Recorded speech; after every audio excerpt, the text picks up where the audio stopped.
You get the first question? All right. Yes, If I was on phone with my recorder, exactly. I'll put my phone up there next.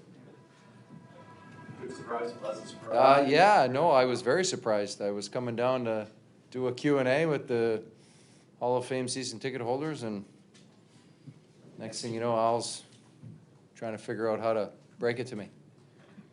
you might have been a little emotional there.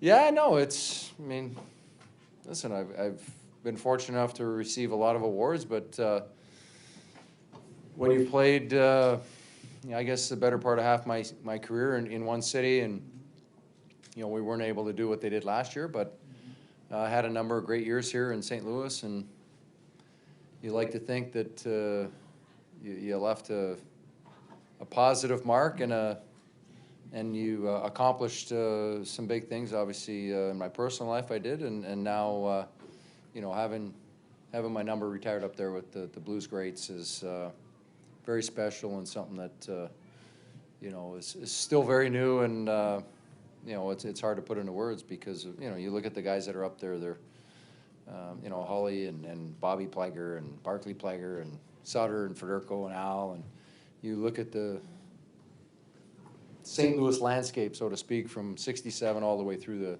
to now, and it's you realize what you meant to a city and an organization, and it certainly gives you a warm feeling inside. Crazy to think that 25 years ago you show up and they're booing you and they retired.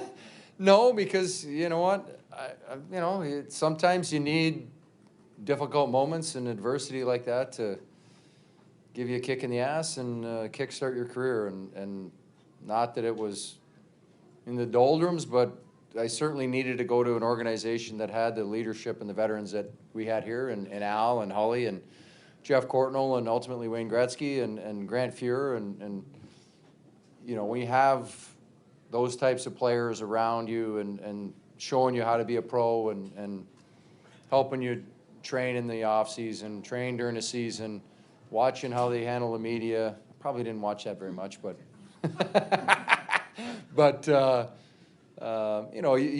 you start. It's like osmosis. You start figuring out how to handle yourself, how to train, how to, and expectation level. When you're in an organization where, whether it's a playoff, Stanley Cup, whatever it is, it's what I was doing wasn't good enough, and you need to. There were some difficult conversations with veterans in the locker room, outside of the locker room, where, I obviously knew who I got traded for, but he was a fan favorite and somebody that was loved in the city, and that first year was very difficult at times, and the first 4 or 5 months were tough, but as I said, when you go through that, it makes you a better person and a better player, and ultimately, having gone through that, when you find difficult moments during the course of your career or during the course of a season, if you can get over that, you can get over anything. So I think in the end, it probably helped me and helped me push through difficult moments that, compared to that, were not that difficult. How long do you feel like it took you to look up in that crowd and finally say, I think I won this game? I think ultimately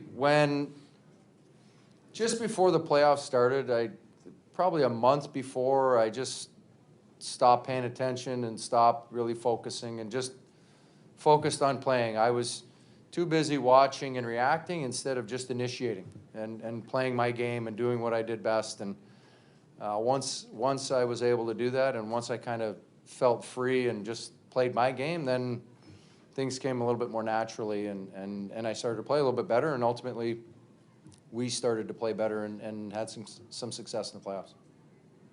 What was that Hart Trophy season like? Must have been just everything working out. Yeah, it kind of has for a defenseman to win. It's got to, Jagger gets hurt for the better part of a month, which helps me win it because at the end of the day, the Pittsburgh writer was the one that spun it my way because he didn't vote for Jagger. He voted for me. So that was the sealing vote. So, but yeah, everything, Al gets hurt. We don't miss a beat. We have all these injuries. Our team plays amazing. everything just fell into place with the team, and whether we had injuries or not, we just kept kicking along and didn't skip a beat. So, and I felt great. I had a great summer training, and that was probably one of the only off seasons where I wasn't hurt, where I could train fully and kind of come into the season feeling great and not rehabbing an injury in the summer, but actually training and preparing for the season. So it was, and I think you want to have those types of years where you come off a loss in the playoffs. You're like, all right, let's sell out this summer and let's come and get ready to do something special. And, we did something special in the regular season, just not the playoffs. Wrong time of year. Did you see this as inevitable, or you wonder why it hadn't happened before? No, I don't think so. I think you talk to people and you look around the league, there's a lot of great players that don't have their numbers retired. There's, it's not a foregone conclusion. It's not not something that's owed to you. It's, it's upon the organization and how they feel. It's, I'm lucky enough to be in the Hall of Fame and to be part of the top 100, and that's part of my body of work over the course of my career. And, if the powers that be within the organization feel that I'm worthy to be up in the rafters and to be a part of that esteemed group, then that's their right. But I don't think anybody owed me that, or nobody owes you anything really. I mean, you got to go out and, whether you're playing, working, whatever it is, you got to do your best to the best of your abilities. Think Mike Keane will be happy to hear this? I think he will. I think when you look at the trade, it wasn't very popular in the beginning, and ultimately turned out to be pretty good. So, he was hard on me. I think he was trying to break me down and build me back up, and sometimes that's difficult when you're a 20-year-old, 21-year-old, and to understand the concept of what he's trying to do.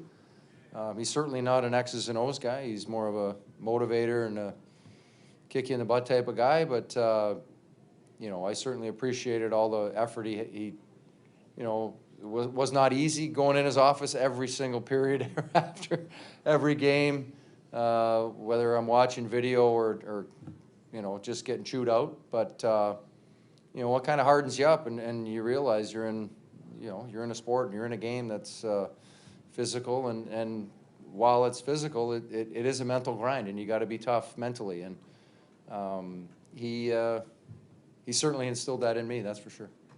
From where your seat is in the press box, you can have a good view of that. You won't be able to miss it. It's going to be practically Well, is that where it's going? Well, they put them in numerical order. All right, They're well. going to be at the end. All right, good to know. Yeah. You're always welcome to rearrange things. Okay, well, you can ask him. What was your family reaction when you? I don't know. Mike would know better than me, but I think my wife started crying, and he had to get her to keep it together because this was all a secret to me. I didn't know. So they knew in advance. She knew. My kids didn't know. She knew. So this was. She's like on the way down. She's like, can't remember the last time I was at a Blues game. It's been 2 or 3 years. So you didn't feel nothing suspicious at that? No. To be honest with you, no, because we were supposed to meet some people here, and so no, I wasn't. I really didn't. No, I wasn't thinking about it. It's this late in the year. I wasn't really thinking anything was up. You need to put in a word on what day you'd like to have it done? Or? No, I think that's up to them. I think they'll figure it out. I'm not too worried about that right now. Yeah.